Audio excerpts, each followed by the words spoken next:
Everyone, मेरा नाम अली हैदर है। आपका शुक्रगुजार हूँ कि आपने मेरी ये वीडियो देखने के लिए वक्त निकाला। एक दफ़ा फिर कुरान को जलाया जाएगा, एक दफ़ा फिर वही वाक़या दोहराए जाने की पूरी तैयारी कर ली गई है और हुकूमत वही है, स्वीडन की हुकूमत है। कुरान जलाने का बाकायदा एक अमल, उसको दोहराने के लिए तैयारी कर ली गई है और स्वीडिश गवर्नमेंट ने इजाज़त भी दे दी है।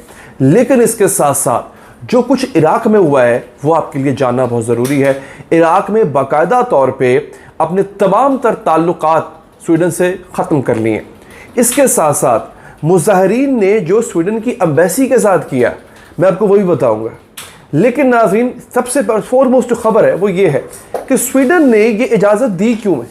और इससे पहले एक और शख्स को, एक और मुसलमान शख्स को ये इजाज़त दी गई थी कि वो कुरान के बाद इंजील भी जला सकता है और तौरात भी जला सकता है।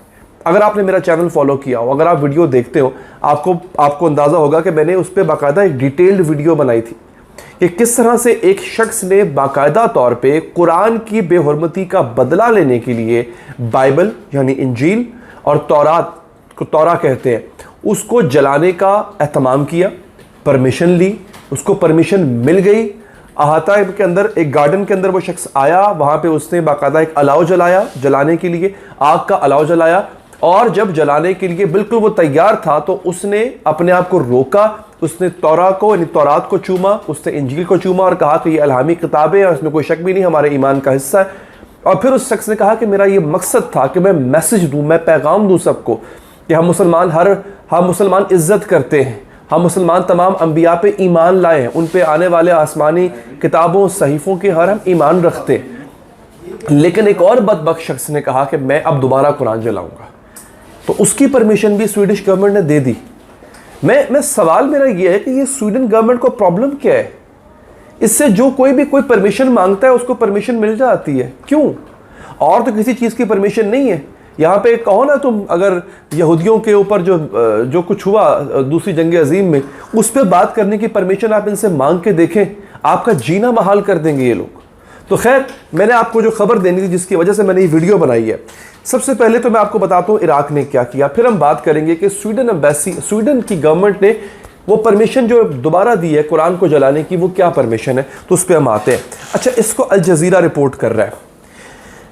सबसे पहले इराक़ में जो प्रोटेस्टर्स हैं वो मुक्तदा उल सदर, अगर आप जानते हैं मेहदी मलेशिया को, अगर आप वाकिफ़ हो, इसलिए अगर आप नहीं वाकिफ़ तो प्लीज़ मेरी वीडियोस को कम से कम इस नज़र से ज़रूर देखा करें कि मैं सिर्फ पाकिस्तानी सियासत पे बात नहीं करता, मैं बात करता हूँ इंटरनेशनली भी जो कुछ हो रहा होता है जिसका ताल्लुक़ कहीं ना कहीं मुसलमानों से होता है। तो मेरी वीडियोज़ में कम से कम आपको ये एक फ्लेवर ज़रूर मिलेगा। तो मुक्तदा उल सदर मेहदी मलेशिया का ये बानी है। इसके प्रोटेस्टर्स ने ना सिर्फ एहतजाज किया है बल्कि जो स्वीडन की एम्बेसी है इस वक्त उसको जला दिया है। स्वीडन की एम्बेसी खाली हो चुकी है, आग का ढेर बन चुकी, राख का ढेर बन चुकी हुई है और स्वीडन की एम्बेसी को जला दिया गया है। और ये बाकायदा इसको अल जज़ीरा ने रिपोर्ट किया है। और हैरानी की बात मुझे यह है कि इस पर अमेरिका ने इसको बड़ी मजम्मत की है, इस अमल की। अमेरिका ने इस बात की मजम्मत नहीं की कि कुरान जलाया गया, उससे इस बात की मजम्मत की है कि स्वीडन की एम्बेसी क्यों जला दी। नहीं, कुरान जलाना ठीक है, स्वीडन की एम्बेसी जलाना वो गलत है। हालांकि मैं खुद पर्सनली अगर मैं अपनी बात करूं तो मैं जलाओ घिराव के, मार धाड़ के खिलाफ हूं। अगर किसी ने कोई गलत काम किया है तो उसका जो जवाब है वो तशद्दुद नहीं होना चाहिए, ये मैं मानता हूं और ये गलत है। लेकिन जो इराक़ की गवर्नमेंट ने किया है उस पर मैं कहता हूं कि सलाम है यार आपको। मैं अपनी पाकिस्तानी गवर्नमेंट से एक्सपेक्ट कर रहा था कि शायद इन्होंने इस्लाम का झंडा उठाया हुआ ना, पाकिस्तानी गवर्नमेंट ने, इन्होंने तो इस्लाम का किला है, हम इस्लाम के फ़ौजी हैं और पाकिस्तान वाहिद इस्लामी एटमी ताकत है। लेकिन जो हिम्मत है ना वो टकेगी नहीं है इनके अंदर। वो हिम्मत दिखाई है इराक़ की गवर्नमेंट ने। उन्होंने क्या किया, अल जज़ीरा इसको रिपोर्ट कर रहा है नाज़रीन। वो कह रहा है, जनाब अल जज़ीरा कह रहा है कि Iraqi prime minister Mohammed Shia al Sudani, he also recalled his country's charge d' affaires in Sweden. Iraq has expelled the Swedish ambassador only hours after Iraqi protesters, angered by the burning of copies of the Quran in Sweden, stormed the Swedish embassy in central Baghdad, scaling the walls of the compound and setting it on fire.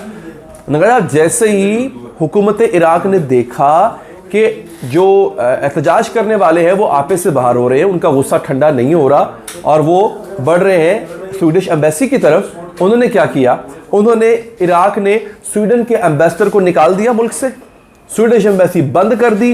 अपना बंदा जो भेजा हुआ था उन्होंने Sweden में, यानी कि अपना जो सफीर भेजा हुआ था स्वीडन में, उसको वापस बुला लिया और मुल्क के स्वीडन से हर किस्म के ताल्लुकात मुनक़ता कर दिए, ख़त्म कर दिए। ये मैं आपको इराक की बात बता रहा हूँ, एक लुटा फुटा, एक जंग ज़दा मुल्क, एक गरीब मुल्क, पाकिस्तान से कई गुना ज़्यादा गरीब है इराक इस वक्त। वैसे उसके पास ऑयल की दौलत, तेल की दौलत बेशुमार है, लेकिन वही ना, वहाँ पे हालात ठीक नहीं है, तो गरीब मुल्क है। उस मुल्क ने इतनी जुर्रत की है, उसने कहा जनाब ख़त्म, कोई ताल्लुकात नहीं। और क्यों? क्योंकि उन्होंने कहा अवाम की सुननी पड़ेगी हमें। अवाम एहतजाज कर रही थी, अवाम का मुतालबा था कि आप ख़त्म करें। फिर जब हमारे यहाँ पे आपको याद होगा, जब आका सल्लल्लाहु अलैहि वसल्लम की शान में गुस्ताखियाँ हुई हैं, तब एहतजाज करने वाले लोग निकले। उन्होंने क्या मुतालबा किया था? तहरीक लबैक ने क्या मुतालबा? ये मुतालबा किया था ना कि आप सफ़ीर को बाहर करें। हमने नहीं किया, हमने अपने बंदे मरवा दिए लड़ाई झगड़ों में। हमने एहतजाज तक नहीं किया उस हुकूमत से, फ्रांस की हुकूमत से। और आपको याद होगा अभी फ्रांस की गवर्नमेंट से जाके मिनते मुनते करके आए कि IMF से बात करें, हमें पैसे दे, और मिल भी गए। हमें शहबाज शरीफ साहब मुलाकात करने गए थे फ्रांस के सदर से। ये तो हमारा हाल है।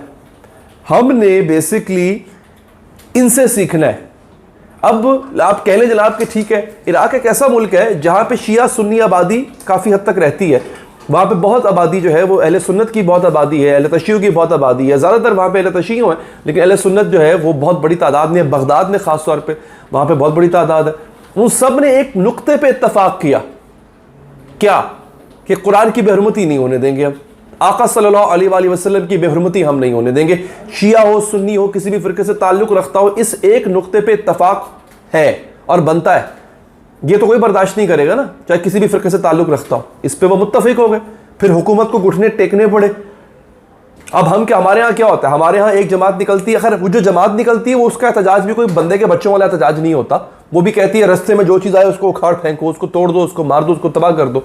लेकिन हमारे यहाँ अगर कोई एहतजाज करता है तो बोलते हैं क्या है जी, ये सुन्नियों का एहतजाज है, ये शियों का एहतजाज है, ये बरेलवियों का एहतजाज है। हम एहतजाज भी, हम आका सल्लल्लाहु अलैहि वसल्लम की हुर्मत पर एक होकर एहतजाज भी नहीं कर सकते, एकजुट होकर एहतजाज नहीं कर सकते। ये हमारा मसला है। फिर कौन सुनेगा हमारी बात?